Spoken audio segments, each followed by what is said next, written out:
प्रधानमंत्री जी हैं वो नौटंकी में व्यस्त हैं, कभी झालमुड़ी खाते हैं, कभी मेलोडी चॉकलेट खिलाते हैं। हिंदुस्तान के जो बेरोजगार हैं वो कॉकरोच हैं, तिलचट्टे हैं।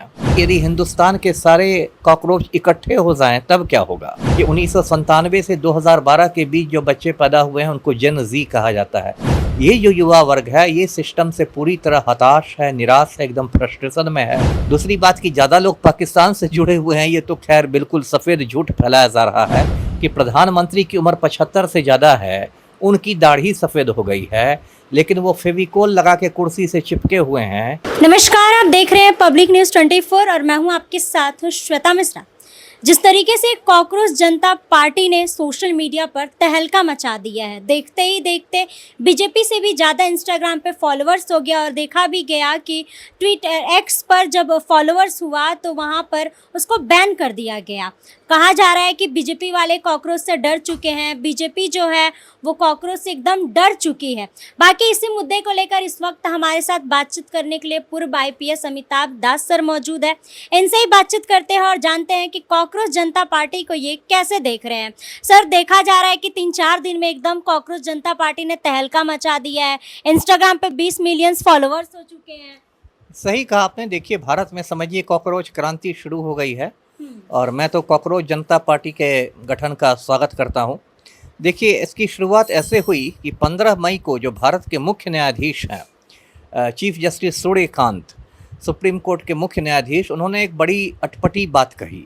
उन्होंने एक केस की सुनवाई के दौरान कहा कि हिंदुस्तान के जो बेरोज़गार हैं वो कॉकरोच हैं, तिलचट्टे हैं। उनके पास कोई काम धाम है नहीं, कोई मीडिया में चला आता है, कोई RTI कार्यकर्ता बन जाता है, कोई कुछ बन जाता है और ये सारे कॉकरोच मिलकर सिस्टम पर हमला करते हैं। तो इसके बाद चीफ जस्टिस सूर्यकांत की बहुत आलोचना हुई देश भर में कि ये तो बड़ा संवेदनहीन बयान है। लोगों ने कहा कि यदि कोई युवा बेरोजगार है तो बस उसकी गलती नहीं है, सिस्टम इतना भ्रष्ट है। और लोगों ने कहा कि ये युवाओं का सम्मान नहीं करते चीफ जस्टिस, ये बहुत दुख की बात है।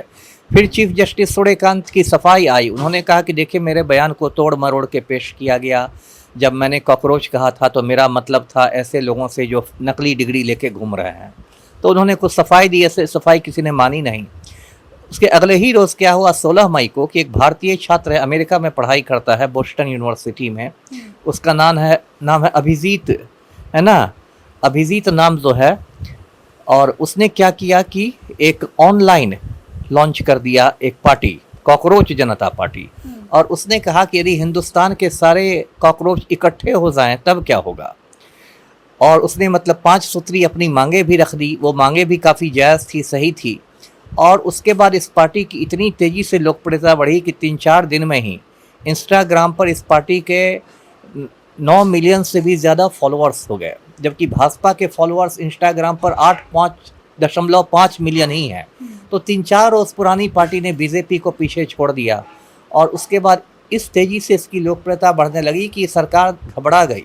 और घबराहट में सरकार ने क्या किया कि जो एक्स पर जो इसका अकाउंट था, यानी ट्विटर पर जो अकाउंट था कॉकरोच जनता पार्टी का, उसको बंद कर दिया, ब्लॉक करवा दिया। खैर, उसने एक दूसरा अकाउंट बना लिया है और पूरे देश में एक समझिए कि क्रांति की स्थिति आ गई है। क्योंकि जो युवा वर्ग है, जेन ज़ी जिसको कहते हैं, दर्शकों को मैं बता दूं कि 1997 से 2012 के बीच जो बच्चे पैदा हुए हैं उनको जेन ज़ी कहा जाता है। ये जो युवा वर्ग है ये सिस्टम से पूरी तरह हताश है, निराश है, एकदम फ्रस्ट्रेशन में है। क्योंकि 16-16 घंटे पढ़ाई डेली करके भी इसको दूर दूर तक कोई नौकरी की उम्मीद नहीं दिखाई दे रही है। सिस्टम पूरा भ्रष्ट हो गया है। कोई परीक्षा होती है उसमें पेपर लीक कर जाता है। और जो प्रधानमंत्री जी हैं वो नौटंकी में व्यस्त हैं, कभी झालमुड़ी खाते हैं, कभी मेलोडी चॉकलेट खिलाते हैं। तो मतलब गुस्सा बढ़ता जा रहा है, आक्रोश बढ़ता जा रहा है और यही जो युवा हैं वो तेजी से इस पार्टी के साथ जोड़ रहे हैं। जी, लेकिन कॉकरोच जनता पार्टी को लेकर कहा जा रहा है कि गुमराह किया जा रहा है, क्योंकि जो अभिजीत का नाम लिए आप, वो कांग्रेस के साथ नहीं, आपके साथ जुड़े हुए थे, आम आदमी पार्टी के साथ। तो कहा जा रहा है कि गुमराह किया जा रहा है और ज़्यादातर उसमें जितने फॉलोअर्स है वो सारे पाकिस्तानी हैं। नहीं, ये सब तो देखिए उसको बदनाम करने के लिए बीजेपी के IT सेल ये चला रहा है। जब भी इस देश में सरकार के विरोध में कोई आंदोलन होता है उसको बदनाम किया जाता है। जब किसानों ने आंदोलन किया था तो ये बीजेपी वाले कह रहे थे और गोदी मीडिया कह रही थी कि ये लोग खालिस्तानी हैं। जब कोई छात्रों का आंदोलन होता है तो कहा जाता है टुकड़े टुकड़े गैंग ने किया है। जब मजदूरों का आंदोलन होता है तो कहा जाता है कि इसके पीछे अर्बन नक्सल हैं, अर्बन नक्सल हैं। पहली बात तो ये है कि अगर जो अभिजीत हैं इसके नेता आम आदमी पार्टी से जुड़े थे और उन्होंने खुद माना है तो इसमें बुराई क्या है। आम आदमी पार्टी कोई आतंकवादी संगठन तो नहीं है, एक राजनीतिक दल है, पंजाब में उसकी सरकार है, तो उससे जुड़ना कोई क्राइम तो नहीं है। दूसरी बात कि ज़्यादा लोग पाकिस्तान से जुड़े हुए हैं, ये तो खैर बिल्कुल सफ़ेद झूठ फैलाया जा रहा है। और झूठ फैलाने में भाजपा का जो IT सेल है और जो गोदी मीडिया हैं, ये लोग माहिर हैं। आपको याद होगा ऑपरेशन सिंदूर के समय गोदी मीडिया ने कितने किस्सा तोता मैना सुनाए थे कि लाहौर में भारतीय सेना पहुंच गई, बलूचिस्तान आज़ाद हो गया, कराची धुआं धुआं हो गया। तो झूठ बोलने के लिए तो ये लोग जाने ही जाते हैं, लेकिन ऐसा नहीं है। चारों ओर एक क्रांति का माहौल हिंदुस्तान में तैयार हो रहा है। जी, इतनी ज़्यादा इसकी लोकप्रियता क्यों बढ़ रही है? वही मैंने कहा ना कि युवा में देखिए बहुत फ्रस्ट्रेशन है, हताशा है। 2014 में मोदी जी जब प्रधानमंत्री बने थे, उन्होंने युवाओं को बड़े बड़े सपने दिखाए थे। कहा था कि हर साल 2 करोड़ लोगों को रोजगार मिलेगा, अच्छे दिन आ जाएंगे, ये हो जाएगा, वो हो जाएगा। लेकिन 12 साल में युवाओं को क्या मिला? कुछ नहीं मिला। जो रेलवे सबसे ज़्यादा सरकारी नौकरियां देता था, अब रेलवे में रिक्तियां निकलती ही नहीं हैं। मोदी ने सेना में अब नियमित बहाली बंद कर दी है। अब सेना में अग्निवीरों की बहाली होती है और अग्निवीर 28 साल की उम्र में रिटायर कर जाते हैं।